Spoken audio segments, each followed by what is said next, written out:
존경합니다 여러분, 아부장입니다. 이번 영상에서는 보쌈을 삶았을 때 어떤 부위가 가장 맛있는지, 어떻게 해야 가장 맛있게 삶을 수 있는지, 김치는 어떻게 만드는지에 대해서 해보았습니다. 오늘의 전문점 따라잡기 돼지고기의 주제는 사태입니다. 저는 이미 살짝 맛을 봤는데 굉장히 맛있습니다. 여러분들에게 큰 도움이 되셨으면 하는 영상입니다. 자, 시작해보겠습니다.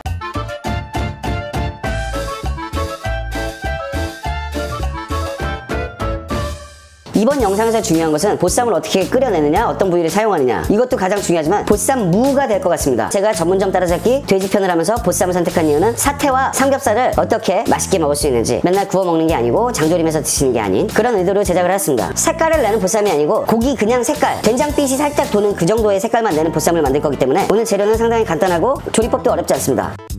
무입니다. 무는 100g씩 300g 준비했습니다. 바로 조리할 수 있도록 넣으면서 설명드리겠습니다. 대파입니다. 한 뿌리입니다. 50g입니다. 통마늘입니다. 150g 준비했지만 반은 끓일 때 사용하고 반은 보쌈무를 만들 때 사용하겠습니다. 양파입니다. 마찬가지로 반은 보쌈무를 만들 때 사용하고 반은 육수에 넣겠습니다. 생강입니다. 생강은 20g이고 10g은 삶을 때, 10g은 보쌈무입니다. 엄나무입니다. 3개를 넣겠습니다. 하지만 이거는 정말 그냥 패스하셔도 됩니다. 월계수잎입니다. 4장을 사용하겠습니다. 정향입니다. 치과 냄새나는 이 정향을 5개만 넣겠습니다. 5개. 정향은 없으면 패스하셔도 됩니다. 통후추입니다. 통후추는 손바닥에 밥스푼 하나 정도의 양으로 넣겠습니다. 계피가루입니다. 계피는 통계피를 사용하시는 게 좋지만 통계피 사다 놓고 집에서 그냥 영원히 썩을 수가 있기 때문에 계피가루를 2분의 1 테이블스푼을 넣겠습니다. 좀 웃기는 재료입니다. 믹스커피입니다. 아마 요리에 관심이 있으신 분들은 예전에 방송이나 엄마들이 하는 얘기 중에서 알커피를 넣어라, 알커피를 넣으면 잡내가 사라진다, 뭐 이런 얘기가 있습니다. 저는 그게 효과가 있는지는 잘 모르겠습니다. 하지만 부적처럼 그냥 항상 넣던 거니까 넣겠습니다. 된장입니다. 이 보쌈 육수에 간을 많이 하진 않을 거예요. 간을 많이 할 필요도 없고요. 된장을 평평하게 테이블스푼으로 한 3스푼 들어갔습니다. 물입니다. 물 1.5리터입니다. 쇠고기 다시다입니다. 1테이블스푼입니다. 미원입니다. 1티스푼입니다. 제일 먼저 이거를 그냥 가스불에 올리고 끓여줍니다. 끓기 시작하면 그때 고기를 넣겠습니다.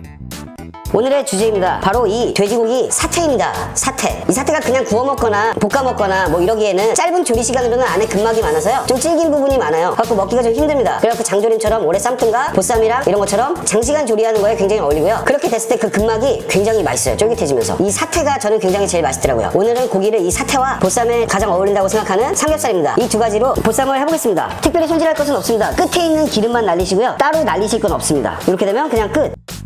끓었으니까 먼저 고기를 넣고 삼겹살, 사태 잘 넣어서 물속까지 들어갈 수 있도록 잘 넣어줍니다. 저는 집에 큰 솥이 없어서 이 압력밥솥을 사용했는데요, 유일하게 큰 게 있어서 압력 기능을 사용하지 않겠습니다. 그냥 집에 있는 나름 큰 솥으로 하시면 됩니다. 고기를 넣고 정확하게 1시간만 끓이겠습니다. 물이 끓고 넣는 이유를 한 가지만 설명드리자면, 고기를 처음부터 같이 넣어버리면 고기 표면이 나중에 완성됐을 때 부스러지거나 하는 가능성들도 많아요. 하지만 이렇게 뜨거운 팔팔 끓는 물에다 집어넣으면 표면이 순간적으로 바로 익잖아요. 그래가지고 나중에 1시간을 끓였을 때도 표면에 고기가 떨어지거나 하는 일이 거의 없거든요. 그러니까 식감이 좋아지는 거죠. 그럴 겁니다.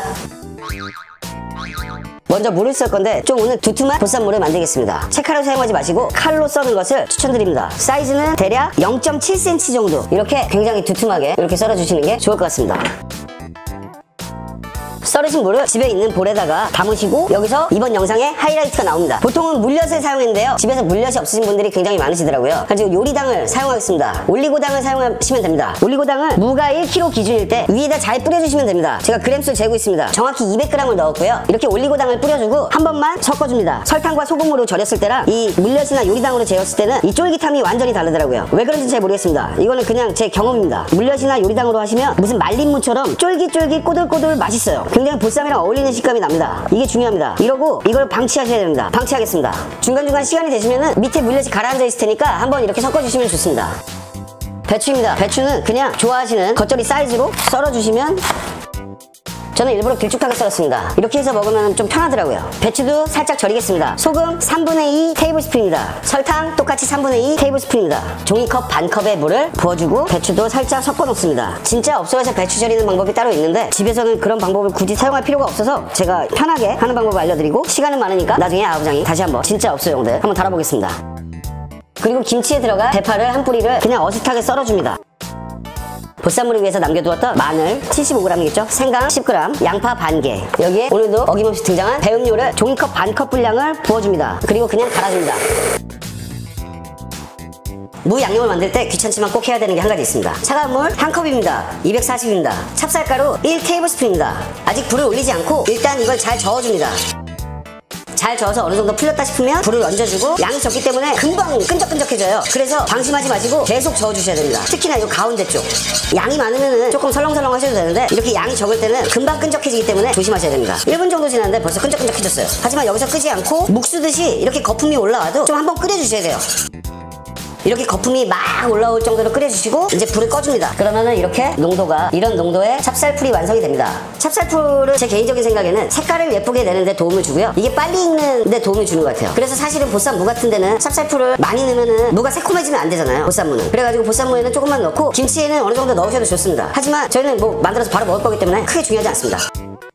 소스의 양은 오늘 준비한 야채보다 조금 더 많이 될 것 같습니다. 하지만 이 정도는 해줘야 될 것 같아서 말씀드리겠습니다. 고춧가루 김치용 1컵입니다. 130g입니다. 액젓입니다. 까나리, 멸치, 피쉬 소스 뭐든 상관없습니다. 액젓 1컵입니다. 그람수로 300g입니다. 사이다입니다. 4분의 1 컵입니다. 그람수로 70g입니다. 아까 갈아두었던 양파, 마늘 등등입니다. 웬일로 귀신같이 1컵입니다. 그람수로 260g입니다. 조미료 미원입니다. 이거는 넣으셔도 되고 안 넣으셔도 되고 이거는 취향 차이죠. 항상 말씀드리지만. 하지만 제가 어렸을 때 동네 아줌마들도 그렇고 엄마들이 몰래 찬장에서 뭘 갖다가 하얀 거 가루를 넣더라고요. 그게 생각해보니까 뉴슈가하고 미원이었어요. 나중에 물어봤거든요 제가. 그거 안 넣으면 맛없어 그러더라고요. 근데 확실히 넣고 안 넣고 차이는 있습니다. 평소에 안 넣으셨던 분들은 한번 저를 믿으시고 넣어보시면 이거 확실히 차원이 다르구나 하는 걸 느낄 수 있습니다. 이거 정말 달라요. 그렇기 때문에 역시나 조미료를 사용해야 된다는 편이기 때문에 넣어보겠습니다. 2분의 1 테이블스푼입니다. 그람수로는 5g입니다. 설탕입니다. 테이블스푼이 귀신같이 사라졌어요. 도대체 이해할 수가 없는데 설탕 6 테이블스푼입니다. 그람수로는 40g 정도 됩니다. 원래 뉴슈가를 쓰면은 조금만 넣으면 되는데 뉴슈가가 없는 분들도 많을 것 같아서 그냥 설탕으로 했습니다.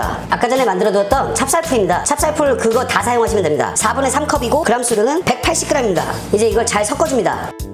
자, 가볍게 간만 보겠습니다. 간 잘 맞고 맛있습니다. 짭조름하니. 항상 말씀드리지만 이렇게 만들어둔 소스는 시간이 있으시면 바로 드시는 것보다 최소 하루, 시간이 있으시면 3일 정도 두고 냉장 보관하신 다음에 그때 드시는 게 가장 맛있습니다. 지금 하면은 맛이 뭔가 약간 겉도는 게 있어요. 원래 항상 이런 소스들은 참고하셨으면 좋겠습니다.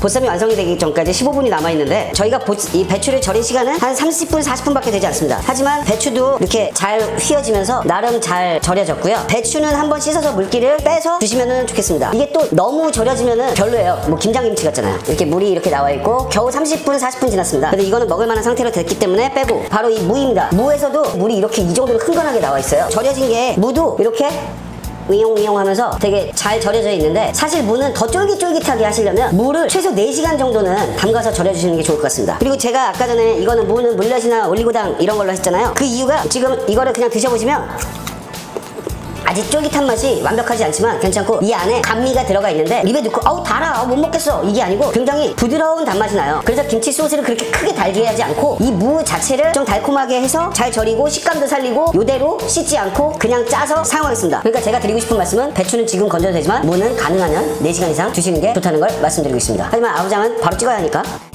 이제 김치를 버무려 보겠습니다. 만약에 고추 같은 거 이렇게 썰어가지고 조금 넣으시면 더 좋고요. 이 상태로 소스를 지금 150g 정도 소스가 들어갔어요. 기호에 따라서 참기름 같은 거 넣으셔도 되는데 개인적으로는 참기름 들어간 김치가 별로라서 겉절이가 한 스푼 더 넣겠습니다. 빨간 색깔에 총 230g 정도의 양의 소스를 넣었고요. 230g이 맞는 것 같습니다. 200g에서 250g 사이 정도 넣으시면 기호에 맞게 괜찮으실 것 같습니다. 그리고 아까 썰어두었던 대파를 색깔과 그런 걸 위해서 허전하지 않게 그냥 넣어서 버물버물 잘 버무리시면 이렇게 보쌈 김치가 완성이 되었습니다. 한 개만 먹어보겠습니다. 맛있네요. 맛있어요. 하지만 이건 어디까지나 제 취향이니까 간 같은 거 좀 가감하시면서 하시면 더 좋을 것 같습니다. 어우 맛있네요. 오랜만에 먹으니까. 무도 다를 게 하나도 없습니다. 저 김치와 무의 식감의 차이가 되겠죠? 그리고 이걸 보관을 얼마나 해놓느냐 이런 거에 따라서 결과물의 차이가 많이 생깁니다. 소스를 보관을 진짜로 3일을 해주셨다든가 아니면은 무를 오늘 절여서 오늘 먹는다든가 내일 먹는다든가 김치도 마찬가지예요. 그러면은 맛이 완전히 정말 180도가 달라지니까 소스는 아까 전에 말씀드렸던 그 정도 숙성을 하셔야지 제일 맛있지만 이 무나 이런 거는 저 같은 경우는 하루 정도 있다가 하시면은 맛있을 것 같습니다. 근데 기호에 따라 다르니까 바로바로 이렇게 하셔서 드시는 거 좋아하시는 분들도 있고 김치도 그렇고요. 무는 그리고 절이는 시간이 가장 중요하고요. 무도 마찬가지로 이렇게 잘 비벼주시면 먹음직스럽게 잘 나왔습니다. 이제 담아보고 보쌈이 이제 다 됐으니 바로 썰어서 마무리 해보겠습니다. 자, 시간이 다 됐으니까 보쌈은 바로 불을 끄고 건져보겠습니다. 자, 이제 썰어보겠습니다. 이게 색깔도 굉장히 좋고요. 잘 익었어요. 그냥 눌러보기만 해도 잘 익었고요. 제가 오늘 드리고 싶었던 말씀 중에 하나가 아까 소스에 넣어뒀던 처음부터 끓였던 그 무입니다. 무 3조각 넣었잖아요. 300g. 이 무를 드셔보시면 이 무가 굉장히 별미예요. 집에서 보쌈을 해먹는 이유 중에 하나가 될 것 같습니다. 좀 이따 맛을 보겠습니다. 보쌈을 그냥 썰어서 담아보겠습니다. 저희가 이 사태잖아요. 이 사태살이 굉장히 쫄깃하고 맛있으니까 한번 이 사태를 먹는 바로 이 이유 중에 하나가 여기 들어가 있는 이런 신줄들이죠. 이게 굉장히 맛있습니다. 그리고 저희는 아마 마트에 가시면은 앞사태하고 뒷사태가 구분이 될 텐데 앞사태를 사실 수는 없을 것 같아요. 그거는 보통 족발집에서 다 갖다 쓰고 이거 뒷사태가 아마 여러분들이 차지할 수 있는 것들이 아닐까 하는 좀 아쉬움의 생각도 해봅니다. 꼭 그런 것만은 아닙니다. 일단 간이 잘 되는지 하나만. 맛있습니다. 이게 집의 화력에 따라서 또 익히는 게 좀 다르잖아요. 제 생각에 처음부터 물 2리터를 넣고 삶으시면은 좀 더 안전하게 삶으실 수 있을 것 같아요. 집의 화력이 어떤지 모르니까. 집의 화력이 너무 세면 많이 쫄아버릴 수 있으니까요. 이건 그냥 드리는 팁입니다. 삼겹살입니다. 뭐 안 봐도 맛있겠죠? 간단하게 맛이 어떤지만 말씀드리고 오늘도 영상을 마무리하겠습니다. 일단은 고기는 먹어봤는데 맛있었어요. 맛있습니다. 일단 김치만 따로 해서 이것도 아까 간은 봤죠? 김치는 굉장히 맛있습니다. 좀 간간하거든요. 근데 이게 제 입맛인데 혹시 이렇게 너무 간간한 게 싫으시면 액젓 양을 조금 줄이셔야 될 것 같아요. 저는 소스는 그대로 만드시고 소스 양을 조절하시는 게 더 좋을 것 같습니다. 무입니다. 무는 양념이야 봤던 김치하고 똑같은 거니까 무가 아삭아삭한데 무는 해서 바로 드시면 안 되고 오늘 하셨으면 내일 드시는 게 더 맛있고 뭐 3일 있다 드시는 게 더 맛있고 그럴 것 같습니다. 물론 소스도 마찬가지고요. 제가 항상 말씀드리는 거지만 저는 바로 해서 먹는 거니까 그 절이실 때 물엿이 있으면은 물엿을 사용하시는 게 가장 좋고요. 물엿을 넣고 최소 4시간에서 8시간 정도 절여주시면은 쫄깃쫄깃한 무가 완성이 될 것입니다. 그렇게 해보시면 좋을 것 같고 다른 야채는 그냥 장이랑 깻잎이랑 그냥 준비했습니다. 먼저 이 삼겹살에다가 마늘, 쌈장, 고추, 김치까지 넣고 자동으로 손이 이렇게 모이면서 숙연해지는 맛이네요. 상당히 맛있습니다. 사실 돼지고기랑 김치는 돼지고기 그냥 아무것도 안 하고 그냥 맹물에다 삶아가지고 김치, 익은 김치 싸서 먹어도 그냥 맛있는 거잖아요. 그러니까 안 맛있을 수가 없겠죠. 아버지가 잘했다기보다는 원래 맛있는 조합입니다. 그 다음에 사태입니다. 사태를 무에다가 가볍게 얹어서 무가 좀 제가 평소에 업소에서 하듯이 무가 좀 더 잘 됐었으면 하는 아쉬움은 조금 있네요. 그래도 그냥 맛있는 조합이기 때문에 맛있습니다. 마지막으로 이게 궁금하셨던 분들도 계셨을지 모르겠는데 이 무가 별미예요. 돼지고기 육수에다가 삶아낸 이 무, 푹 삶아낸 무. 무는 어디 들어가도 맛있는데 이렇게 삶았으니 얼마나 맛있겠습니까? 한번 먹어보겠습니다.